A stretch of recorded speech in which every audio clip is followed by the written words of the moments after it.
Salam alaikum. Bonsoir, goedenavond.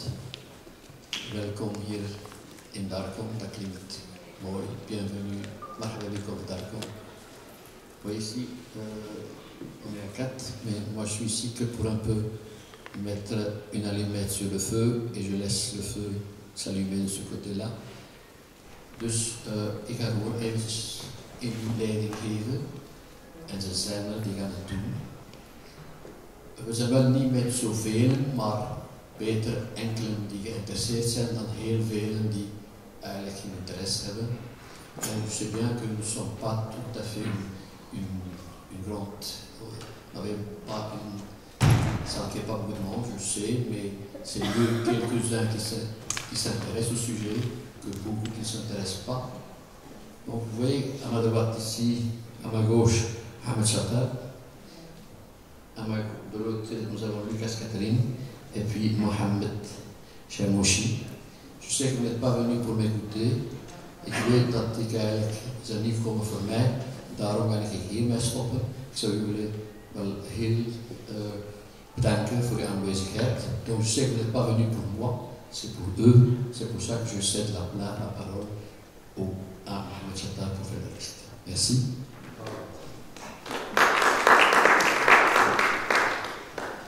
طبعا شكرا سيدي محمد العربي محمد العربي النجم محمد العربي. مرحبا بكم. كما قال السي العربي ختوته، يعني واخا حنا قلال ولكن كاين اللي كيهمو الامر، كاين اللي ما كيهموش. اكيد انه الامر كيهمكم داكشي باش نتوما معنا. مرحبا بكم. ومعنا جوج ديال الناس اللي غادي يتكلموا لينا على واحد الرحاله اللي اكيد اننا خصنا كل مره نذكروا. وشكرا للجمعيه ديال السي العربي ختوته اللي قامت بواحد المجهود كبير باش تحضر لهاد الناس. واكيد اننا ربما مستقبلا نهتموا اكثر بهاد الناس ديالنا اللي عطاو الكثير. كنت غادي نعطي واحد النبذه صغيره، ولكن من الاحسن انه نخلي الاساتذه هما اللي غادي يكلموكم. كما قال السي العربي، حنايا فقط غادي نسخنوا شويه الطرح باش نخليو الطرح يسخن من عند الاساتذه الكبار اللي غادي يكلمونا. اذا كان ممكن نصفقوا على السي لوكاس كاترين، محمد العربي جموشي، وغادي نعيشوا معهم لحظات يرجعونا للتاريخ ديال الرحاله بن بطوطه اللي قطع واحد المسافات كثيره. بغيت نعطي رقم ولكن من الاحسن نخليهم هما يتكلموا. مرحبا بكم.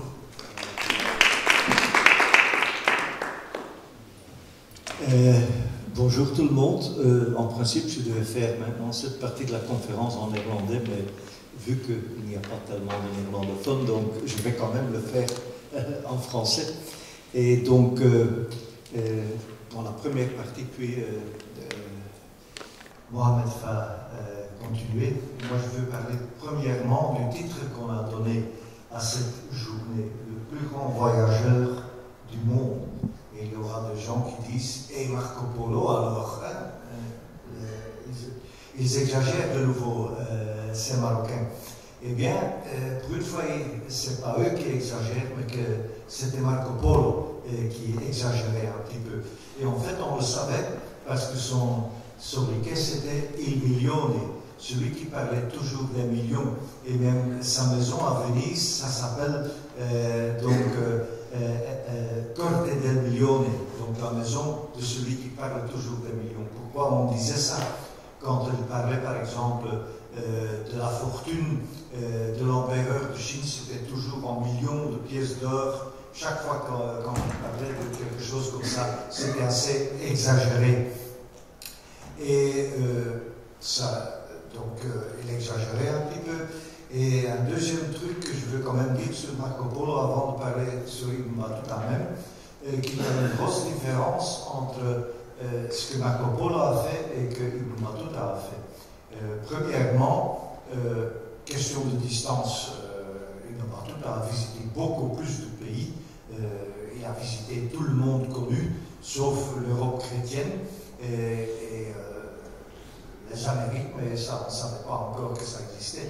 et tout à fait le sud de l'Afrique, mais pour le reste, il a voyagé, il a vu tous les pays du monde, tandis que Marco Polo, soi-disant, il n'a été que jusqu'en Chine.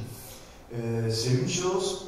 Une différence, une deuxième différence, c'est que Marco Polo est beaucoup plus connu parce que le livre qu'il a écrit, c'était en fait un livre très populaire, comme je disais, avec beaucoup d'exagération, et donc c'était un best-seller, c'était très populaire, tandis qu'Ibn Battuta voulait plutôt être plus scientifique au niveau historique, au niveau géographique et aussi même sur la description des peuples qu'il a vus. Il est presque anthropologue à un certain moment. Donc ce sont quand même deux grandes différences. Et une troisième chose que je voudrais dire quand même de Marco Polo, que dans les études récentes, les spécialistes doutent même s'il a été en Chine. Pourquoi? Je vais vous donner quelques de leurs argumentations. Premièrement, ce n'est pas, on ne peut pas prendre le bouquin de Marco Polo et d'Elisabeth de Munt, on ne peut pas le prendre comme un guide de voyage. Tandis qu'avec Ibn Battuta, on peut le faire. Avec Marco Polo, ça ne marche pas. Il y a des Européens qui ont essayé ça depuis la fin du 19e siècle et ils n'ont pas réussi à vraiment être tout le temps sur les traces de Marco Polo. Et puis Marco Polo dit qu'il a été un assez important fonctionnaire en Chine pendant toute une période. Et alors il y a des choses très illogiques dans son histoire. Par exemple, tous les noms qu'il donne, les noms de personnes ou les noms géographiques et même le titre de l'empereur de Chine, il le fait en persan, pas dans la langue de ces personnes-là.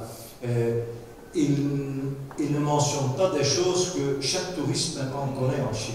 Par exemple, il ne parle pas du thé. Le thé quand même qui était omniprésent. Et dans la société chinoise, il y avait une séparation entre hommes et femmes. Ça veut dire que les hommes recevaient, pas à la maison, mais dans les maisons de thé. Donc quand on a séjourné assez longtemps en Chine, il fallait avoir remarqué ça. Il ne connaît pas, je ne vais pas mentionner tout, mais il ne parle pas de l'écriture chinoise ni de l'écriture mongole, parce que c'était les Mongols qui étaient au pouvoir. Il ne connaissait même pas les baguettes pour quelqu'un qui a été en Chine. Pas avoir vu les baguettes, c'est déjà quelque chose.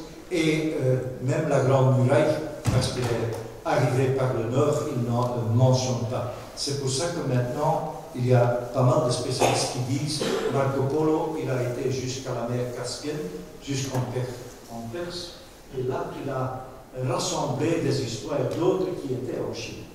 Mais laissons Marco Polo parce que Ibn Battuta est beaucoup plus intéressant.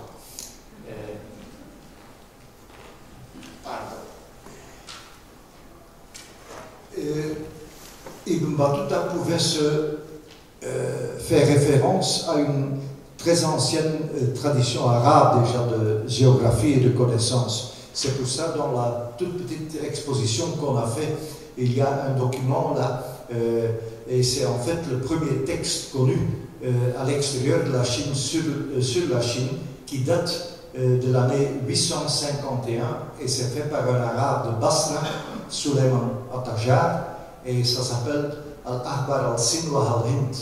Donc, les nouvelles sur la Chine et sur l'Inde. C'est une chose, vous pouvez voir le document là dans l'exposition, il y a aussi la très grande carte qui est là, qui est une carte d'un Marocain, Abdullah Al-Idrissi, né à Sabta, Ceuta, et qui a travaillé à la cour de Sicile et qui a fait pour les Européens en fait une description de tout le monde connu. Même si vous regardez bien, la carte est à l'envers maintenant ici, parce que les Arabes avaient l'habitude de mettre le sud, où nous on met le nord maintenant, et à l'envers. Mais par exemple, ils connaissaient déjà Bruges et Gand, pas Bruxelles, parce que Bruxelles n'existait pas encore donc au XIIe siècle, au moment quand ils travaillaient. Donc il y avait une certaine tradition géographique, et c'est là-dessus que Ibn Battuta pouvait se baser pour ces voyages. Deuxième chose qu'on remarque chez Mbatuta, c'est qu'il donne beaucoup de généalogie, donc les arbres généalogiques des sultans, de ceux qui étaient au pouvoir dans les pays où il voyageait, et aussi des savants musulmans qui étaient là. Et c'est très important parce que comme ça, on a des données historiques sur ces pays qu'avant on n'avait pas ou qu'on n'avait que partiellement. Et c'est lui qui les a notés. Un autre contraste avec Marco Polo, c'est que son itinéraire, on peut le suivre vraiment ville par ville par ville. Il n'y a pas un problème de le suivre.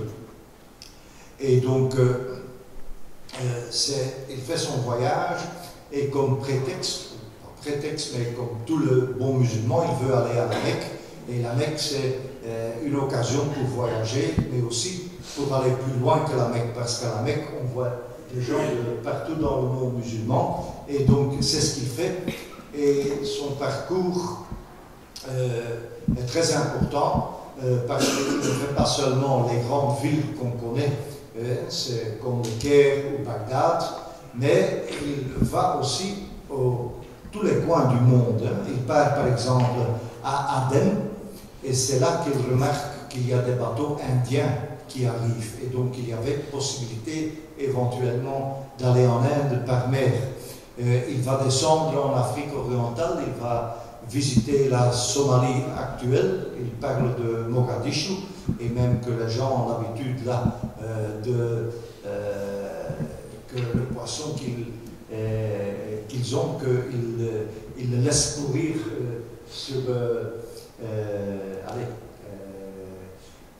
dans le port, et il disait ça puait tellement que je suis resté dormir sur le bateau parce que l'odeur était trop forte pour descendre. Il va même descendre jusqu'à Kilwa. Kilwa, c'est maintenant tout à fait le sud de la Tanzanie, et Kilwa, c'était une île très marchande où les Arabes de Oman et du Yémen, et aussi les Swahili de la côte, faisaient le trafic de l'or qui venait à l'intérieur de l'Afrique, la région qui est maintenant Zimbabwe. Et puis il va remonter vers le Golfe, à Bahreïn, et à Bahreïn il va voir aussi les pêcheurs de perles, où il parle pas mal, et il donne pas tellement, il donne assez de détails là-dessus.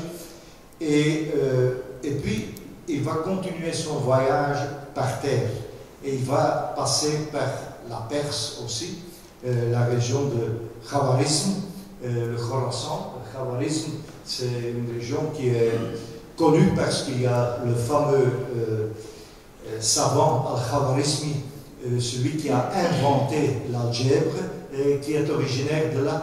Et qu'est-ce qu'il constate là dans la région? Que les gens ne se chauffent pas avec le charbon de bois, mais avec le charbon qui vient de la terre. C'est une assez bonne description qu'il fait comment on utilise donc le charbon. Il va le faire aussi en Chine parce qu'il va le remarquer là-bas aussi.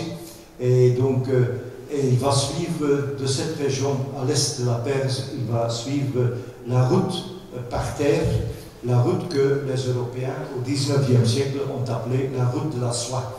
Les Européens ont appelé ça la route de la soie parce que la soie était la marchandise la plus en vogue à ce moment-là en Europe, qui arrivait par là. Et donc il va continuer vers des grands centres de civilisation islamique comme Bukhara, et il est très... il donne toujours des anecdotes et des détails très intéressants, et je vais vous lire ce qu'il dit sur Bukhara. Il faut m'expliquer, comme j'avais prévu de le faire en néerlandais. J'ai les citations en néerlandais, mais je les traduis comme ça. Bukhara est une très belle ville avec beaucoup de jardins, beaucoup de vergers, et il y a surtout les prunes de Bukhara. Ils sont très connus partout dans le monde. On les fait sécher et puis on les exporte vers Inde et la Chine. Et quand on met de l'eau là-dessus, sur ces prunes séchées, on peut le boire. Et quand elle est fraîche, la prune est très sucrée, mais quand elle est séchée, elle devient sucrée, amère comme ça. Et la boisson qu'on a en mettant ces prunes séchées dans l'eau, c'est une boisson très rafraîchissante. Et il dit, j'ai jamais mangé de telles bonnes prunes, même pas en Andalousie, même pas au Maghreb ou au Syrie, qu'à Bukhara. Et toute la ville est encerclée avec des jardins et des vergers. Il faut marcher presque une journée entière avant d'atteindre le centre de Bukhara et donc à traverser tous ces jardins. Alors il va continuer sur la route de la soie, Samarkand. Il arrive aux confins, au début de l'Inde. C'est à Nishapur. Et Nishapur aussi, il fait une description sur ce qu'on peut manger. Il est très intéressé dans ce qu'on peut manger, qu'est-ce qu'on peut boire. Donc à Nishapur, il dit, on l'appelle la petite Damas parce qu'il y a de nouveau tous ces jardins et tous ces vergers et aussi ces constructions sont très belles. Il y a 4 canaux qui croisent dans la ville et les marchés sont tout pleins. Au milieu du grand marché, il y a la grande mosquée où il y a 4 madrasas, donc écoles qui sont liées à cette mosquée, et ils sont vraiment très beaux, mais pas tellement beaux que notre madrasa chez nous à Fès. Et donc, il fait tout ce trajet de la route de la soie. Il arrive par Kaboul. Et Kaboul, comme c'est maintenant avec tout ce qui passe en Afghanistan, c'est une ville que parfois est encore dans les actualités.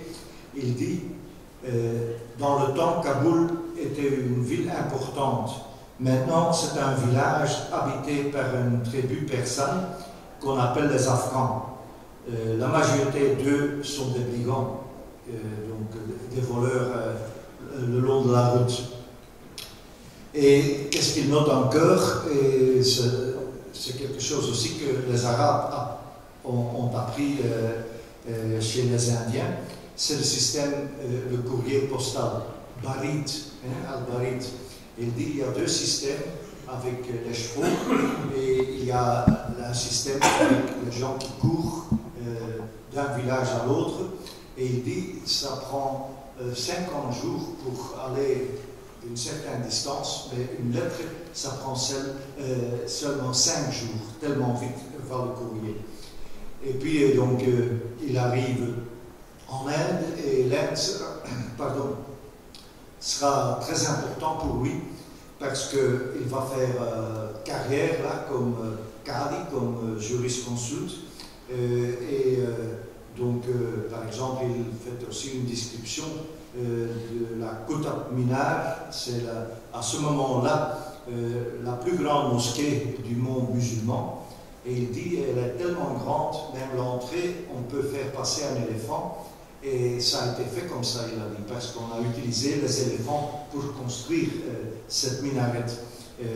Et il note aussi certaines habitudes, entre autres l'habitude ou la coutume assez féroce des hindous de brûler la veuve avec l'homme quand il est mort. Ça s'appelle le sati. Et il donne une description très détaillée de ça. Je ne vais pas vous lire ça parce que c'est assez cruel ce qu'il décrit, et lui-même il le trouvait très cruel parce qu'à la fin, pardon,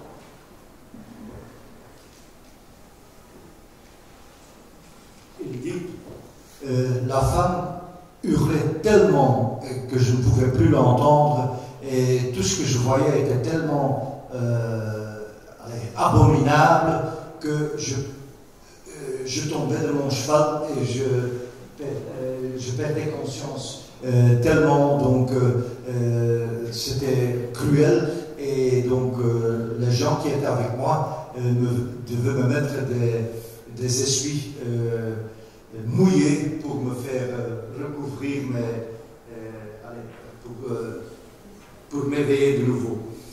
En Inde, donc, il va faire carrière, et là, il devient aussi, dans cette partie-là, assez personnel, parce qu'il parle de sa famille, et il parle surtout d'une petite fille, une de ses petites filles qui est morte, et dans son texte, il a vraiment, on sent encore, après tant d'années, quand il a dicté le texte, qu'il avait vraiment c'était une perte énorme pour lui de perdre sa fillette.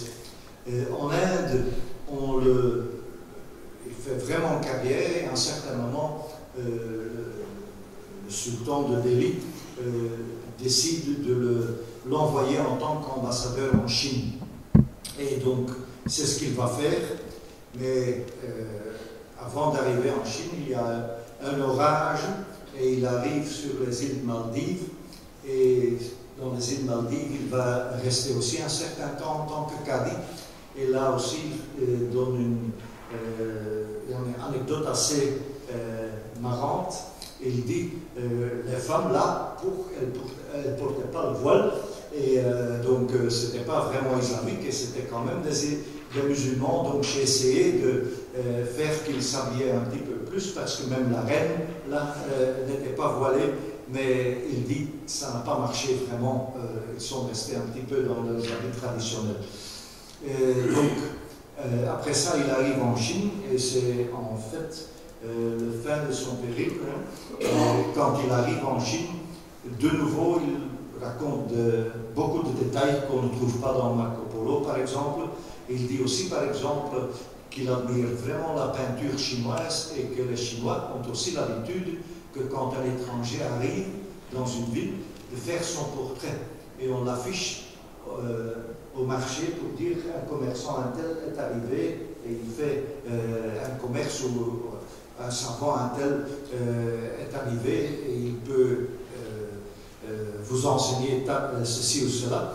Et il dit, on faisait un portrait aussi de moi, de mes compagnons, et tu sais ce qu'il arrive, ils disent, quand il y a quelqu'un de ces étrangers qui arrive et qui vole tout ça, son portrait est diffusé tout de suite partout en Chine, comme ça on peut le rattraper. En Chine même, il dit qu'il a été à Pékin. Ça c'est la seule partie de son récit qui est très douteux, mais ce qu'il a fait, ce sont les grandes villes de la Chine du Sud, où il y avait pas mal de commerçants musulmans, arabes et persans. Il a fait Guangzhou, qu'il appelait en arabe Zaytoun. Il a fait Canton, qu'on appelait dans le temps en arabe Sin al-Sin, la Chine de la Chine, comme ça, et aussi Nanshan. Et à Nanshan, il arrive quelque chose une des meilleures anecdotes, je trouve, et comme ça on peut voir ce qui était tellement important dans ses voyages. Il dit qu'il y arrivait de nouveaux venus, et un de ces hommes, je le regardais et je me disais, je le connais. Et l'homme aussi, il me regardait et il disait, mais je crois que je te connais. Et il demandait, et d'où est-ce que tu viens? Et il disait, de Sapta. Il disait, moi je suis de Tanja. Donc, mais je t'ai vu quand même avant, je lui dis, et il y a 20 ans. Tu as été en Inde? Oui, il disait.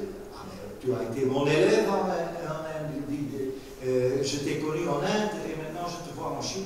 Et dit Mbatuta, après, j'ai vu son frère dans le Bilad à Soudan, dans l'Afrique de l'Ouest. Et il dit, je ne savais pas que le monde était tellement petit. Donc, parce qu'il avait vraiment parcouru tout le monde connu, et il avait vu partout les gens de sa région, parce que Sapta et Tanger, c'est pas loin du coin. Et il termine son voyage aussi pour une anecdote que j'aime bien. Je vais la prendre. Donc, il arrive, après être retourné par mer, il arrive de nouveau au Maghreb, et donc il doit faire raconter ce qu'il a vu au sultan de Fès. Donc il est sur la route de Fès. Et il dit, et c'était donc l'hiver, la route était mauvaise, il y avait beaucoup de neige, et il écrit alors à ce moment-là, sur tous mes voyages, j'ai vu des routes délabrées et enneigées. J'ai vu de la neige donc à Bukhara, à Samarkand, à Khawarizm et dans le pays des Turcs et en Mongolie. Mais jamais de ma vie, j'ai vu une route tellement mauvaise et enneigée que cette petite route qui me menait ici quand je revenais à la maison à Fès. Et je peux dire qu'entre-temps, les routes sont un petit peu mieux dans les environs de Fès là. Et je vous remercie.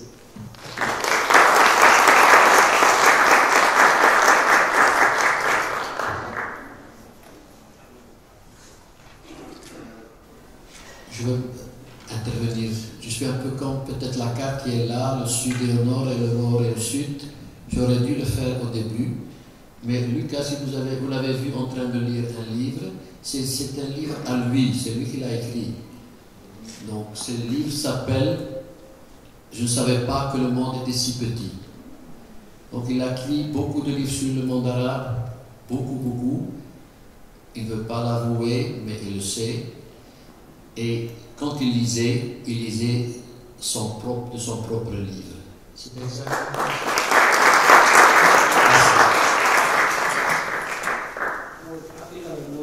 اللي تكلمنا مع قبيله كان عنده واحد التواضع رائع جدا. سولو العربي قالوا لا ما تكثرش عليه لانه انا باقي ما كتبت والو، وهذا من التواضع ديالو. نعاودوا نصفقوا عليه كثير.